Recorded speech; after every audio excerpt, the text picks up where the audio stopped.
السلام عليكم الزول في اللون، اهلا وسهلا ومرحبا بكم في قناتكم الرياضيه والإخباريه جياسكا اخبار. طبعا بعد حدوث مشاكل في قناه جياسكا اخبار تيفي نقلنا لكم الاخبار الى هذه القناه الجديده جياسكا اخبار، اللي نتمنى ان شاء الله من كل انصار شبيبه القبائل الاوفياء يدعموا هذه القناه، ابوني في القناه وبارطاجيو هذا الفيديو وما تنساش من جم حصريا كما راكم تشوفوا في الصوره، والله صوره تقشعر لها الابدان.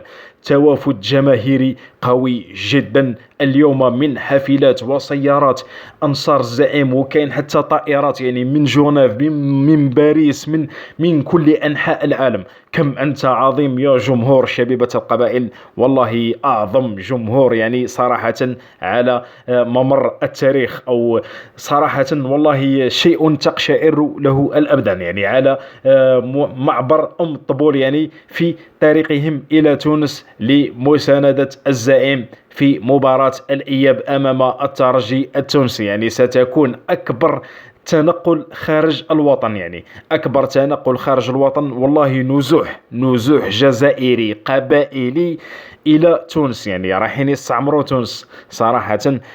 جمهور شبيبة القبائل حاليا راهي أكثر من 4000 مناصر، راهي أكثر من 4000 مناصر، وما زالوا خاوتنا راهم قاعدين غير يلحقوا لتونس. قلت لكم من كل أنحاء العالم، ماشي غير عبر الجزائر.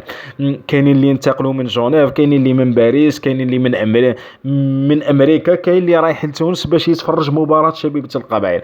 والله صراحة جمهور رائع جدا. على هذا ان شاء الله نتمنى ان شاء الله رسالة للاعبين شبيبة القبائل، لازمكم اليوم يوم المباراة ان شاء الله، يوم يكرم المرء او يهان، نتمنى ان شاء الله ترفعوا كما احنا نقولوا الاعلام تاع شبيبة القبائل والاعلام تاع الجزائر، وتشرفونا لايك الفيديو، ابوني في القناة، وما تنساوش التعليقات نتاعكم، حفزونا بالتعليق.